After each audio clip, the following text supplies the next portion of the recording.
আসসালামু আলাইকুম রহমতুল্লাহ বারাকাতু। কামরুল ভাই, বাস্তব জীবনে অনেক ধরনের প্রতিযোগিতা দেখছি। আর বর্তমান জামানা হচ্ছে সোশ্যাল মিডিয়া জামানা।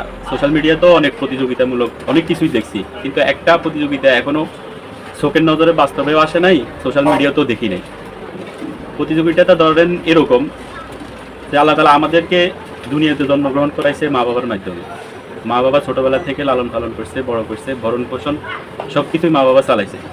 কিন্তু জীবনের এক পর্যায়ে আসলে মা বাবা বৃদ্ধ হয়ে যায়, বার্ধক্যে পৌঁছায় যায়, তখন মা বাবা ডিপেন্ডেন্ট হয়ে পড়ে তাদের সন্তানদের উপর। তো মা বাবা যে যেমনভাবে নিজের জীবনকে পরিচালনা করে জীবনে প্রতিষ্ঠিত হয়েছে, তো এই প্রতিষ্ঠিত হওয়ার পেছনে কিন্তু তাদের অনেক ধরনের অনেক কি অর্জন থাকে, তাদের ধরেন অর্থ সম্পদও থাকে, যাই থাকে এগুলার মালিক কিন্তু সন্তানরাই হয়ে যায়, বিনা চাওয়াতেই হয়ে যায়। তো এই অনেক ধরনের প্রতিযোগিতা দেখছি। মা বাবার এই সম্পদগুলো আবার সন্তানরা কি এই বন্টনের ব্যাপারে, নিজেরা নিজের মধ্যে ভাগাভাগির ব্যাপারে যত রকমের ঝগড়া ফাসাদ সবগুলো কিন্তু ওই সকল সন্তানের দ্বারা হয়ে থাকে। কিন্তু আজ পর্যন্ত এরকম কোনো প্রতিযোগিতা আমি বাস্তব জীবনেও দেখি নাই, সোশ্যাল মিডিয়াতেও দেখি নাই যে মা বাবার ভরণ পোষণ নিয়ে সন্তানদের মধ্যে কাড়াকাড়ি হয়েছে, মারামারি হয়েছে যে আমার মা বাবার ভরণ পোষণ আমি দিব। এটা কোনো সন্তান এ পর্যন্ত কি নিজেরা সন্তানদের মধ্যে কি ভাগাভাগি হয় নাই, প্রতিযোগিতা হয় নাই, মারামারি হয় নাই। কিন্তু মা বাবার সম্পত্তি নিয়ে কিন্তু ঠিকই মারামারি হয়েছে। মা বাবার রেখে দেওয়া যত কিছুই মা বাবা রেখে গেছে সন্তানের জন্য, সব কিছু নিয়ে কি সন্তানরা ভাগাভাগি করছে, মারামারি করছে, ঝগড়া হয়েছে, ফাসাদ হয়েছে, থানা পুলিশ হয়েছে, মামলা মোকদ্দমাও হয়েছে।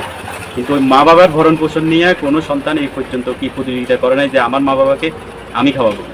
তো আসলে দুনিয়াতে মানুষের জন্মটা আসলে জন্য তার জন্মের যে সার্থকতা, এই সার্থকতা অনুসারে আসলে কারো জন্মের কি সার্থকতা এখনো পর্যন্ত দেখি নাই, আমি দেখি নাই আর কি, আমার যতটুকু বয়স হয়েছে। আর কামরুল ভাই তো আমার সিনিয়র, কামরুল ভাই দেখছেন কিনা যদি আপনি শেষ। তানভীর মাহমুদ যে কথাগুলো বলছে আসলে কথাগুলো চমৎকার, কথাগুলো আমার পছন্দ হয়েছে, ভালো লেগেছে। কিন্তু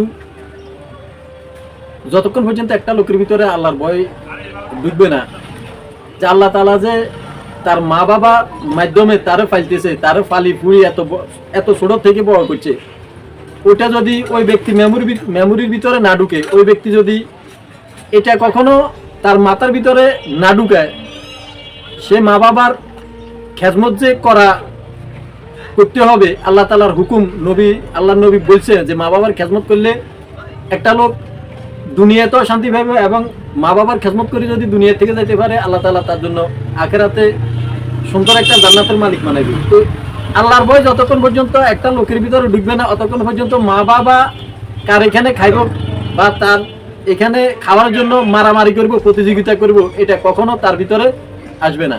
তা আমি শেষ কথার এক কথা হইতেছে, আমার মা যেভাবে আমারে নিজে না খাই, আমার মা আমারে খাবাই ছোট থেকে বড় করছে, মার প্রতি খেয়াল সবার রাখার দরকার।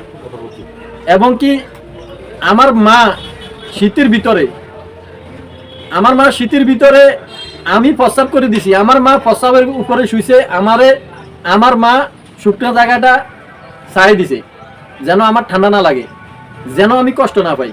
তো যতদিন পর্যন্ত একটা লোকের ভিতরে মা যে আমার জন্য এত কষ্ট করছে, বাবা যে ছোট থেকে বড় পর্যন্ত, এই যে একবার আমি যখন ছোট ছিলাম, আমি কি খাইবো, আমার মানে ল্যাংটা ছিলাম, ওই কাপড় চোপড় থেকে একবার মাথা পর্যন্ত, আমি এই যে একবার হাঁটা চলা পর্যন্ত, এবং কি বিয়ের আগ পর্যন্ত আমার বাবা যে আমার জন্য যতটুকু করছে, তো মা আর বাবার ঋণ মানুষ বলে না, যদি গায়ের চাম্বা কাটি পায়ের জুতা বানানো হয়, ওইটা কখনো শোধ করা সম্ভব না।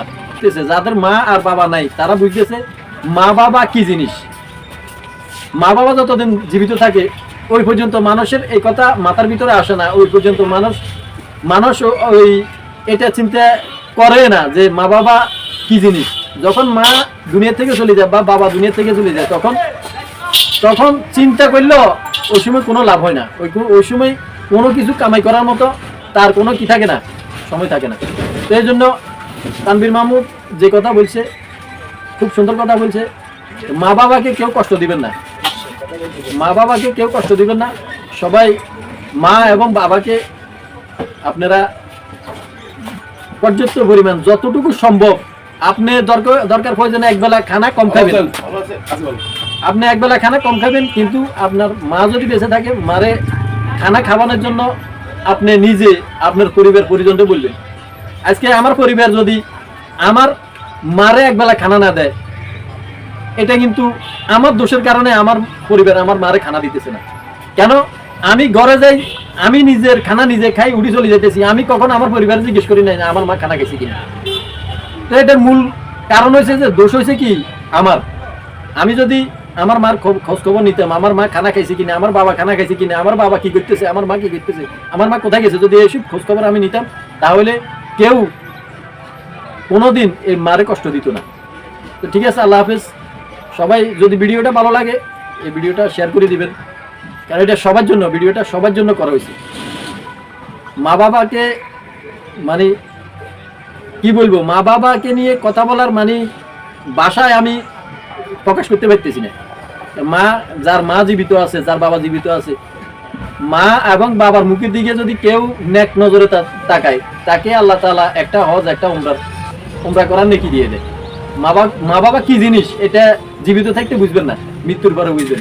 এই জন্য জীবিত যাদের আছে তারা এখন থেকে মা বাবাকে সেবা করেন, মা বাবার খেদমত করেন। আর যাদের মা বাবা দুনিয়া থেকে চলে গেছে, তারা কবরে যাইয়া মা বাবার জন্য করতে পারেন নাই, খারাপ আচরণ করছেন, মাপসান, কবরে যাইয়া চোখের পানি ফালান, আর মা বাবার জন্য দোয়া করতে থাকেন। আল্লাহ তাআলা যেন আপনাকে সবাইকে আমল করার তৌফিক দান করে। আল্লাহ হাফেজ। আমিন।